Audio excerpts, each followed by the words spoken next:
लोकसभा में ओम बिरला के खिलाफ अविश्वास प्रस्ताव पर चर्चा हुई, जिसमें चंद्रशेखर आजाद ने तीखी आलोचना की और इस बहस को लेकर टिप्पणियां लगातार चल रही हैं। चंद्रशेखर आजाद ने क्या क्या कहा था? उन्होंने अविश्वास प्रस्ताव की चर्चा के दौरान कहा कि अमित शाह अंदर बैठ जाएं तो हम बोल लें, यानी वह सीधे तौर पर गृह मंत्री और सत्ता पक्ष के सामने खड़े होकर बोलने की बात कर रहे थे। इसी संदर्भ में उन्होंने स्पीकर की रोल प्ले को लेकर नाराजगी जताई। वीडियो आगे बढ़ने से पहले अगर आप भी चंद्रशेखर को पसंद करते हो तो चैनल सब्सक्राइब जरूर करें। उनके कथनों में आरोप था कि स्पीकर सत्ता पक्ष के हितों को ज्यादा महत्व दे रहे हैं, विपक्ष के सदस्यों को बोलने से रोका जा रहा है और दलित वंचित समुदायों की आवाज को दबाया जा रहा है, जिससे सदन की मर्यादा और संवैधानिक भूमिका पर सवाल खड़ा होता है। चंद्रशेखर आजाद ने स्पीकर ओम बिरला के खिलाफ अविश्वास प्रस्ताव पर अपनी आवाज ऊंची की और एक ऐसा बयान दिया जिसने सदन और इंटरनेट दोनों जगह हलचल खड़ी कर दी। उन्होंने एकदम शांति मुद्रा में होकर अविश्वास प्रस्ताव की चर्चा के दौरान कहा कि अमित शाह अंदर बैठ जाएं तो हम बोल लें, यानी वह सीधे तौर पर गृह मंत्री और सत्ता पक्ष के सामने खड़े होकर बोलने की बात कर रहे थे।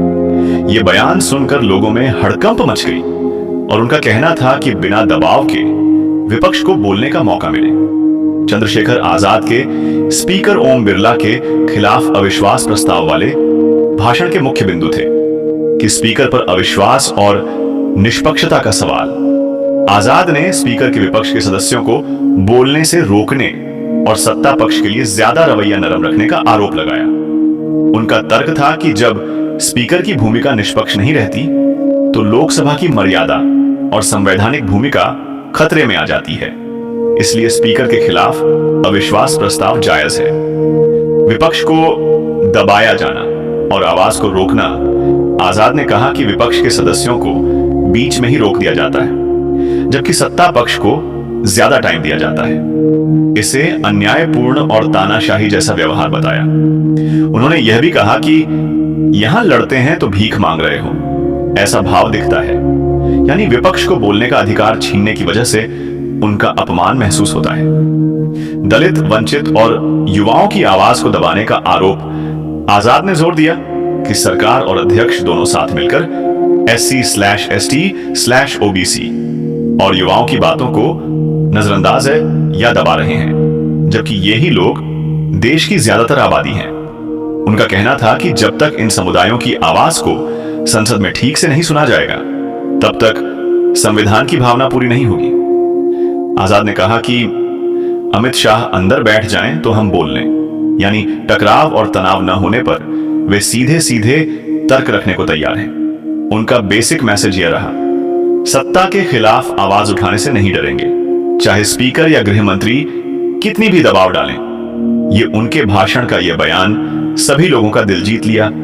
लोकसभा की मर्यादा और गरिमा की बात आजाद ने इशारा किया कि स्पीकर की जिम्मेदारी सदन की मर्यादा बनाए रखने की है, न कि सत्ता पक्ष के बुलडोजर की हिमायत करने की। उनका कहना था कि अगर ऐसा नहीं होगा तो संसद दिखावे का नाटक बन जाएगी, न कि लोकतंत्र की मंडप। यह वाक्य उनके भाषण के नैतिक भावनात्मक कोर वाला हिस्सा था और उन्होंने आखिरी में कुछ ऐसी बातें बोली जो सभी के दिल की छू गई। उन्होंने जोर से बोल की माननीय सभापति जी से कहा कि जितना देश दूसरों के लिए है उतना हमारे लिए भी है, हम मारने ले लिए पैदा नहीं हुए। मतलब उन्होंने कहा कि घोड़ी पर बैठने में, मटकी को छूने में, मूछें रखने में हमारी लोगों की हत्या क्यों हो रही है। यह बयान चंद्रशेखर का सुनकर सभी का दिल शुष्क हो गया और फिर चंद्रशेखर ने जोर से कहा, देश संविधान से चलेगा। तो मेरे प्यारे दोस्तों, अगर आपको वीडियो पसंद आया हो तो चैनल सब्सक्राइब करें और अगर चंद्रशेखर को पसंद करते हो तो लाइक करना ना भूलें।